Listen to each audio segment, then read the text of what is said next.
Well, let me first take the opportunity to express my gratitude to all of the other speakers for what I think has been a very stimulating,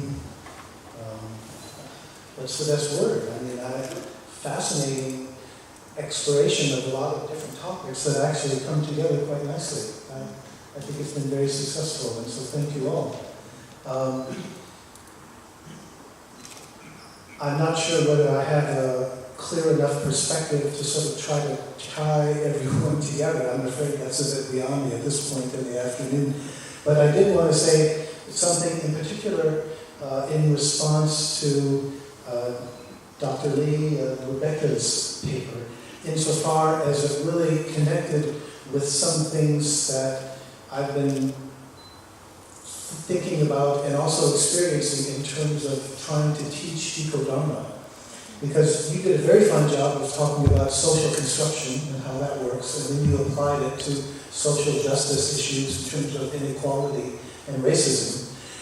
It can also be applied very appropriately, I think, to the way that the ecological crisis is being perceived or not being perceived.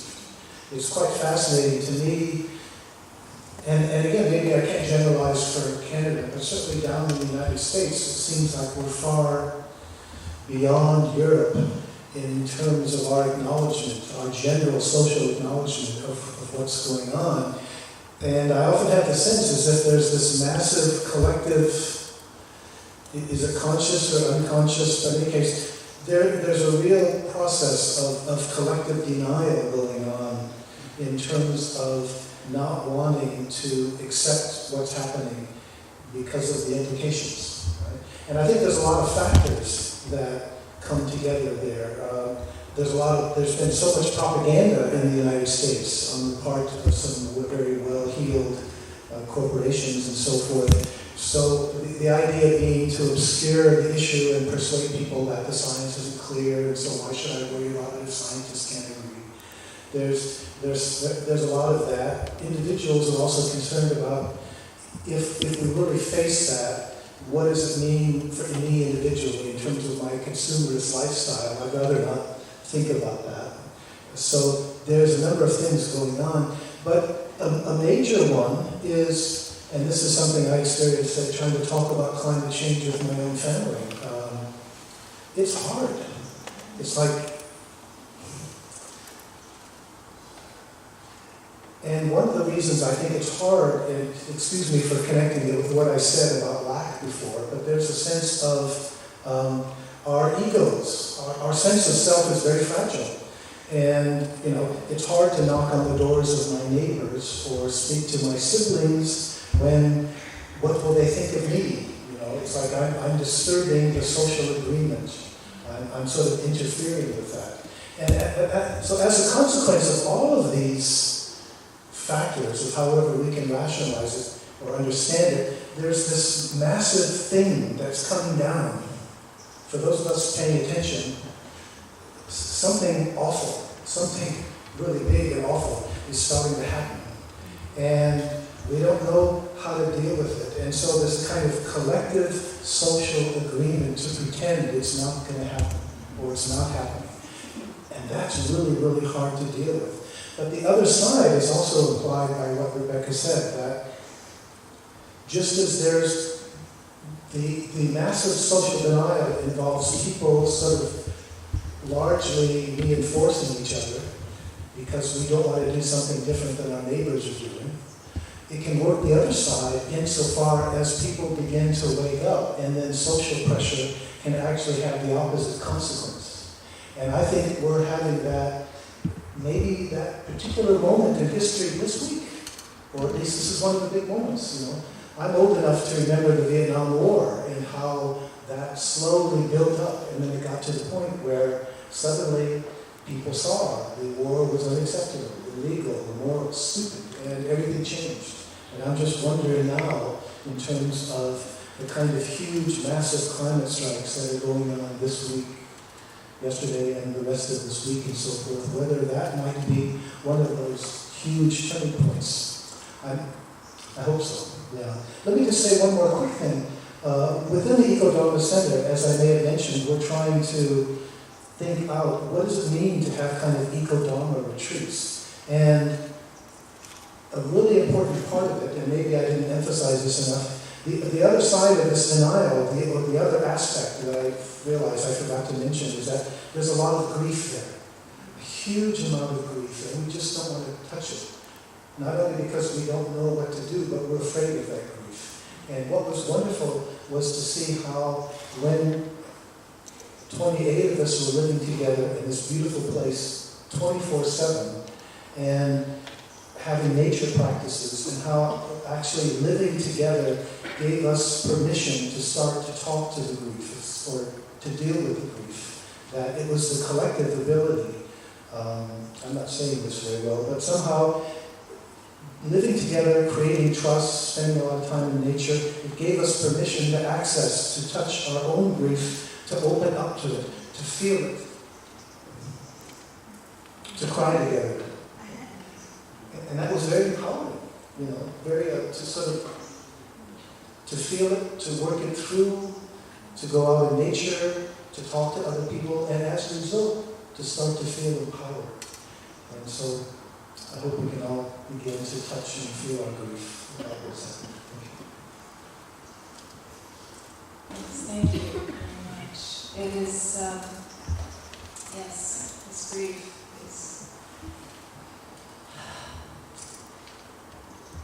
I would like to, what came out for me in this incredibly resonant collection of talks is our going into this various kinds of uncomfortable territory, this grief, pain. And one term that has kept coming up in my mind is an exclusionary term that cuts across racial and gender boundaries and gets thrown around all the time now in political discourse. Freeloader. Freeloader. Now, AI is moving up the food chain. Medical diagnostics, legal services, investment advice, all of these, white-collar professional kinds of jobs. I mean, AI is being developed to do these things. It won't be long before most of us are freeloaders. Most of us are redundant, let's put it that way. And so it really behooves us to stop making that division. And, there are complex sociological reasons and cognitive reasons why certain people have ended up on the streets. I mean, there was multi-generational abuse, in the case of indigenous peoples, there was the policy of separating children from parents. There's, I could go on and on and on. And measures that are being put into place to take care of them often become the target of these political diatribes about, who's responsible for the economic suffering of your own household. But that, in this spirit of opening up the vision of what we do to help others, like wheelchairs or all of these things that we have managed to put into place, I think it behooves us to think about safety nets that would reduce this fear-based reaction. And that is so politically taboo and, not, we're not allowed to say that, socialist, communist, so on. But we're all going to be in that basket. And to be, dramatic about it, I have no doubt that in many elite spaces it has been said, we don't need 8 billion people. Let it rip. Let people die. And that's not the way we want to go. First of all, it doesn't work that way. Secondly, I think we actually could make better choices. And that's what I've been hearing today. Thank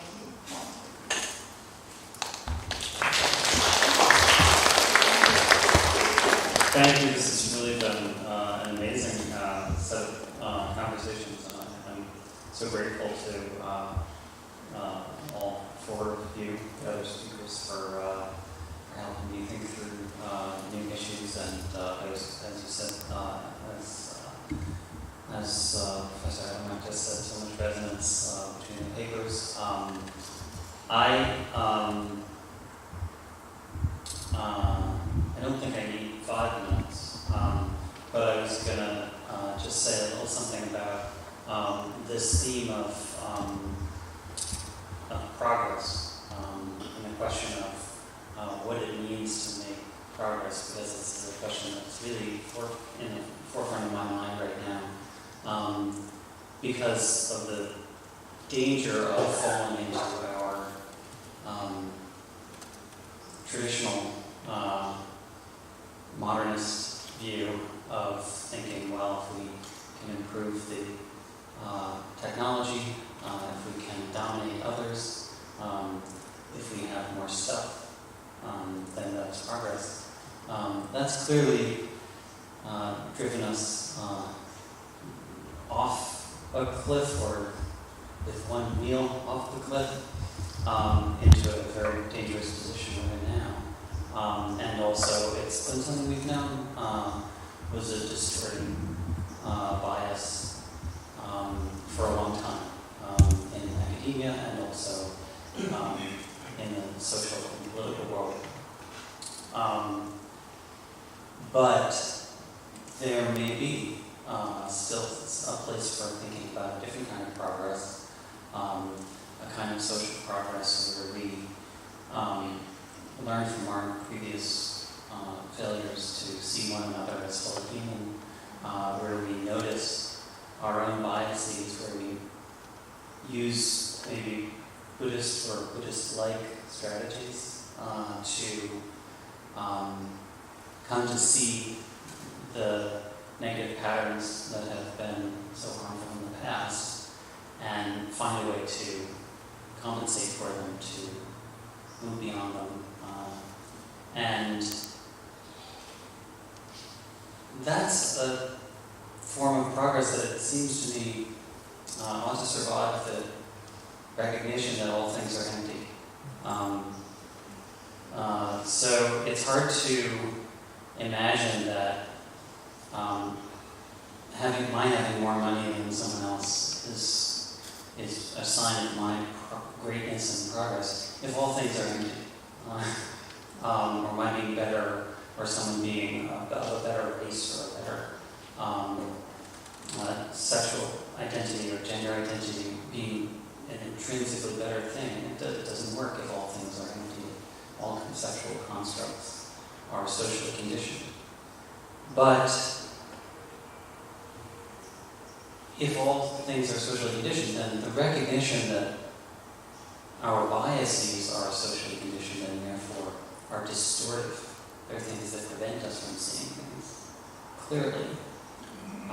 Just noticing that and being able to move beyond them, that's progress.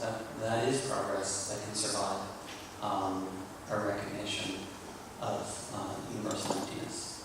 So that was something that I think is a helpful way to think about some of the issues that we talked about today.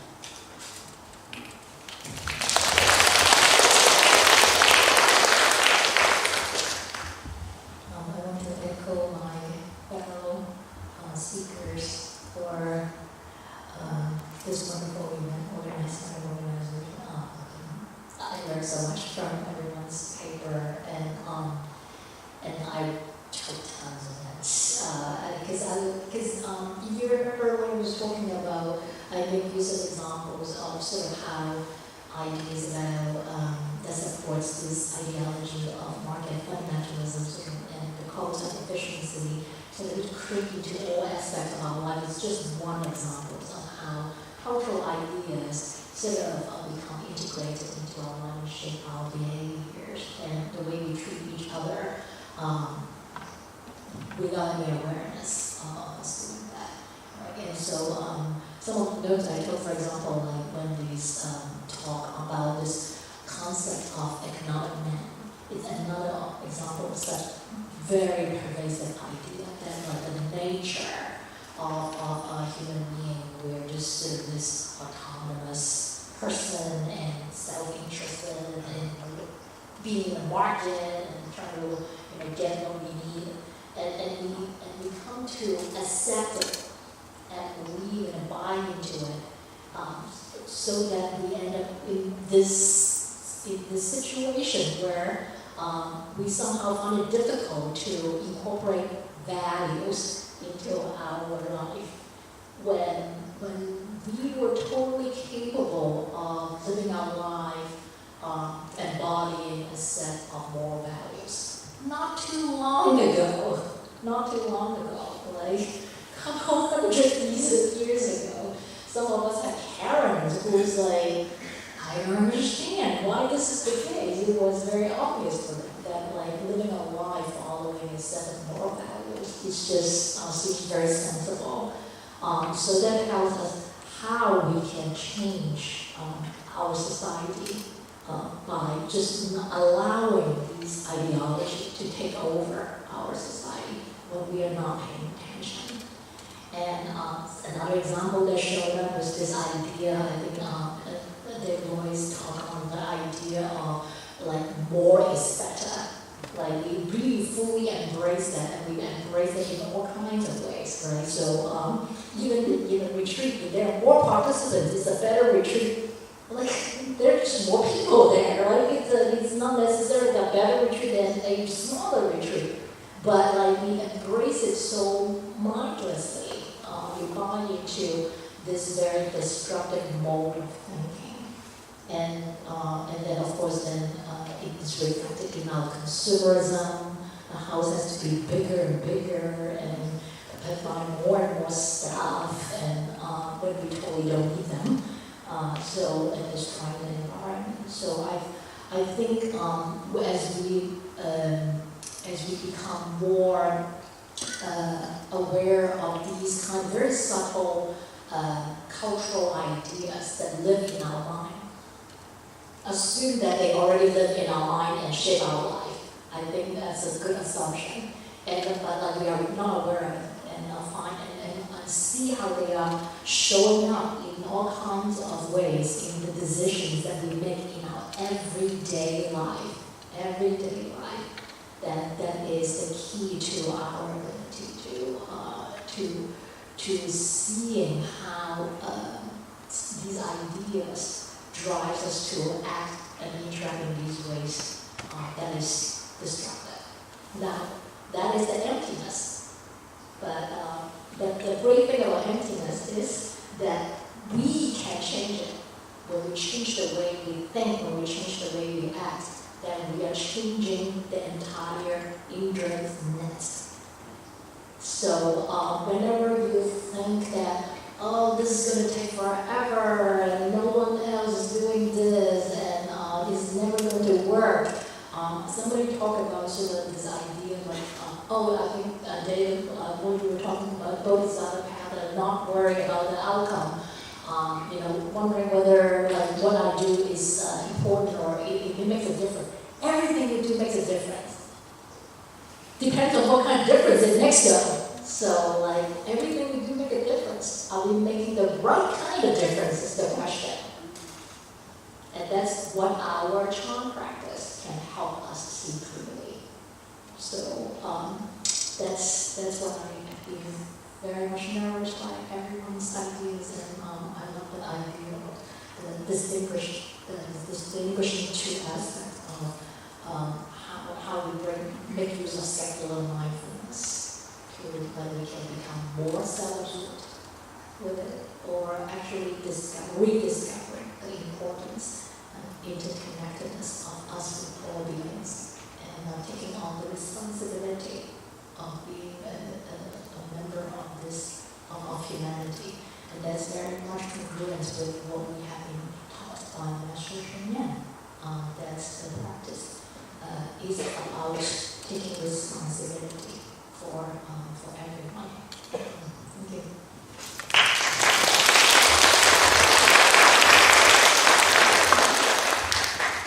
Thanks. I've learned a lot from all these papers, and I really appreciate them so much. And I appreciate the questions too. A lot of people have had some very thoughtful questions and comments. I was remembering a conversation I had a while back with a very prominent scholar of Buddhism. And he was talking about this period in his life when he did a lot of meditation. And he said, you know, I sat and I sat so hard, and I sat and I sat and I sat, and I was still a jerk.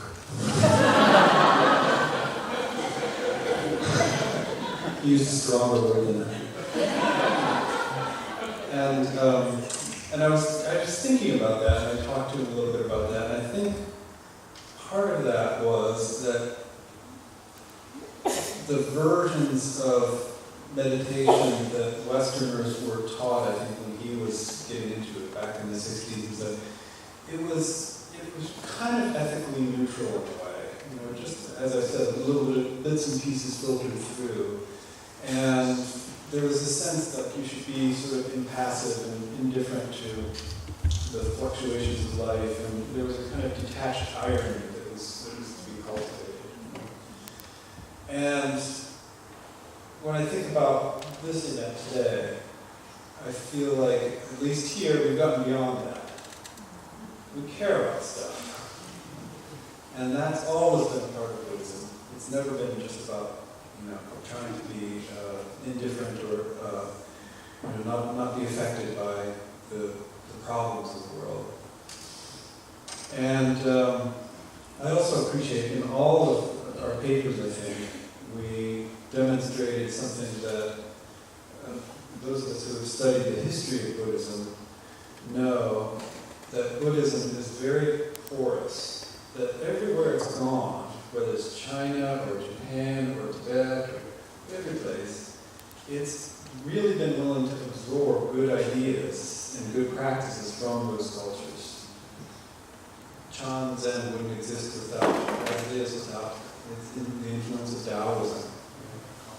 And so, with integrating these social theorists and race theorists and climate activists and economists, you know, I think one of the wonderful things about the best forms of Buddhism is that they're open to hearing truth wherever it is, and open to hearing you know, good ideas and good practices, and incorporating them in, and seeing what Buddhism can bring, the tools that it has to bring to that kind of analysis. So that's one of the things that I really appreciate. And I also am aware, here we are at Dharma Drum Centre, and when I first read Mr. Sherman, I was really surprised. And what I was surprised about was that many of the Zen authors that I read, first of all, they only talked about Zen. And they kind of acted like everything that came before Zen in the Buddhist tradition was not really relevant.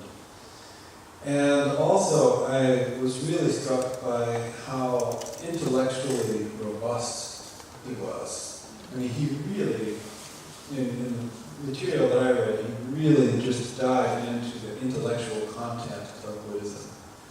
And it reminded me that, you know, there's a kind of anti-intellectualism a little bit in, I think, Western Buddhist communities, where it's not thinking. Right? That means don't bother me with you know, Buddhism is what I need to get away from any kind of complexity or thinking too hard about anything. Right? So I appreciated that about him, and I appreciate that about this place and about this form of Buddhism, that it's really intellectually robust and very socially aware. So I'm grateful for that.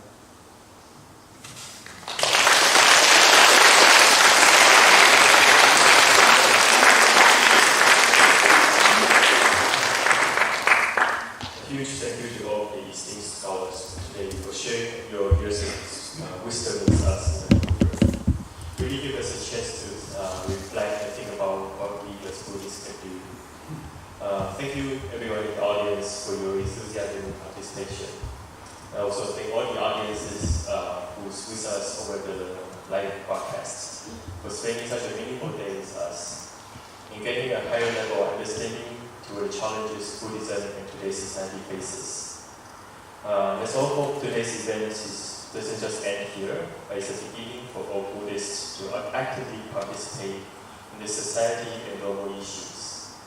Let the enthusiasm in this room go endlessly to the world.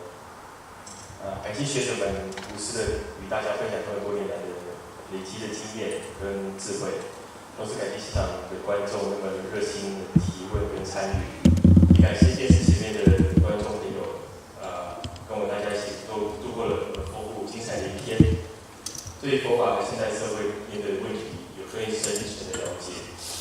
希望今天的活动不是一个结束，而是一个开始。 是佛教徒积极参与社会、关切寻求人士的开始，让我们关切的热度不断地散发出去。To wrap up today's event, Venerable Shuangwu will lead us all for a metta contemplation practice. 现在让我请常务法师带给大家做给他的法师。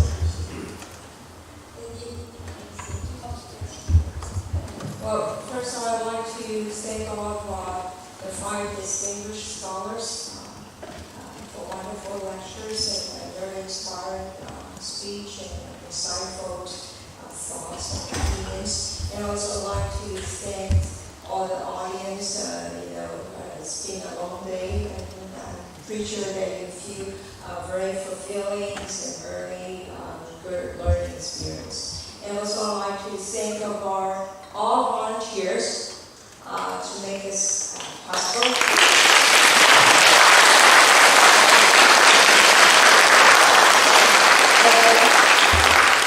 And also our 5 translators. They have to stuck in that little room to translate all your speech and questions into Chinese. And 2 of them, one came from Toronto, just flew here to help to translate. And Angela, where are you? Oh, she's in here.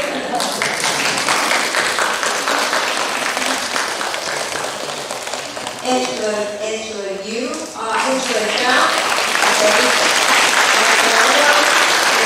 you very much. And another Angela Yu from New Jersey.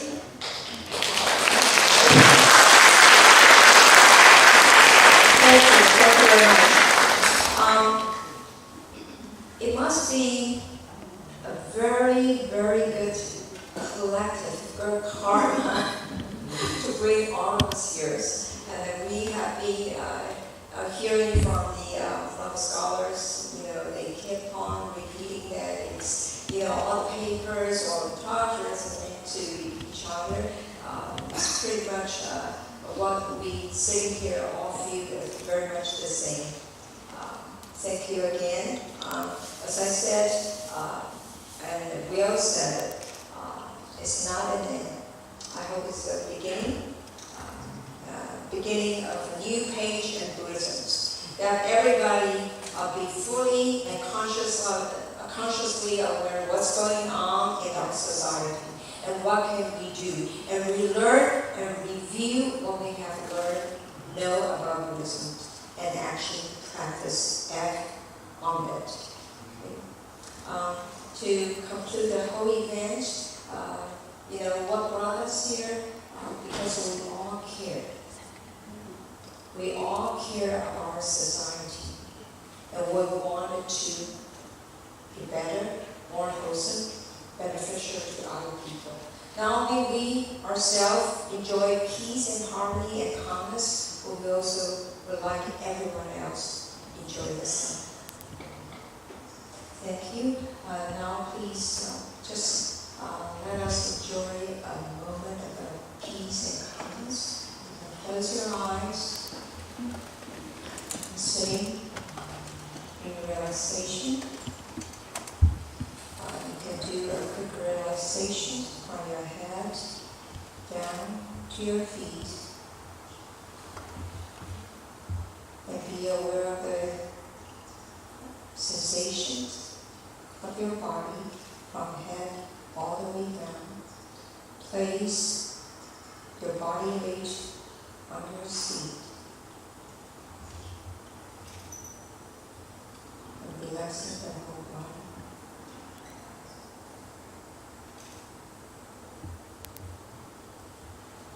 At the same time, nourish a heart of compassion, unconditional love, caring, and warmth.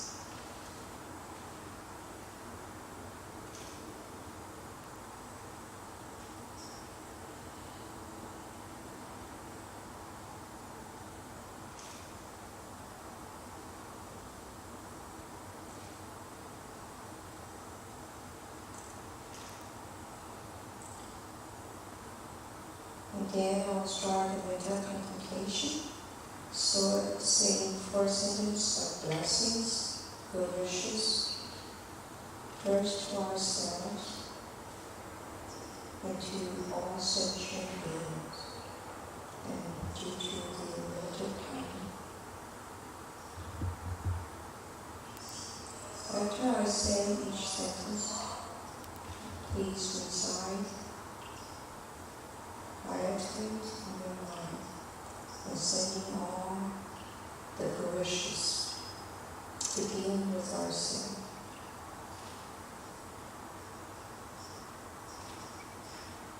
May I be free from pain and illness.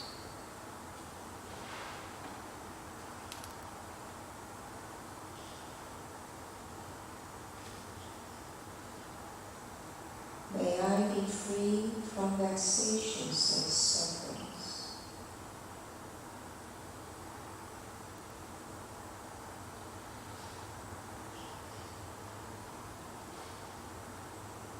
May I be happy and healthy.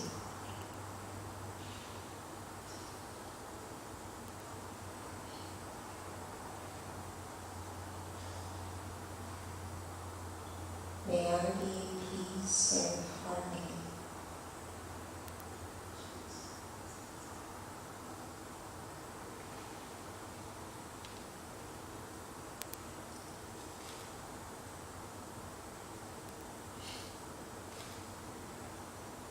And now to all beings.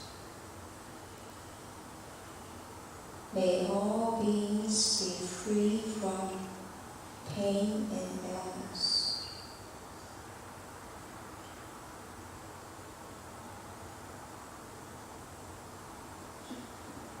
May all beings be free from vexations and sufferings.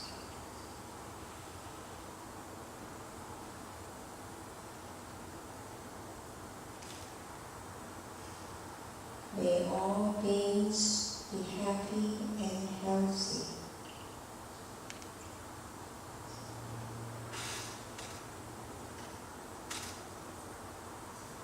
May all beings enjoy peace and harmony.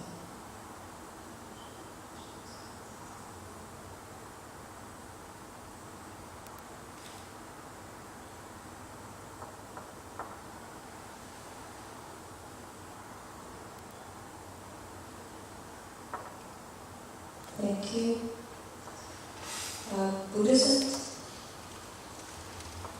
is really all about relations. Buddhist practice is actually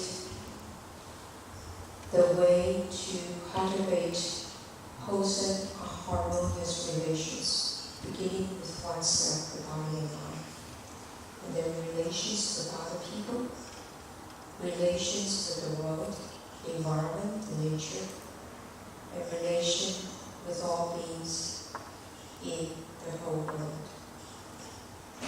There are many ways that we can do to help the world, ourselves and others. The eco-Sangha path, more organized economic system operation, right? And the education system, the education, value of education, academic, and also actively engage in Buddhist practice, actively engage in society, and also review, rediscovering the teachings of Buddhism, no self and emptiness, what it truly means. We are all interconnected. We are all in the same big whole universe. So there are many ways we can do the metta contemplation. Absolutely, and we will want to start with. And thank you for being here, and I hope in the future there will be many more opportunities that we can get together and work together and take some actions to make our world better for everyone. Thank you.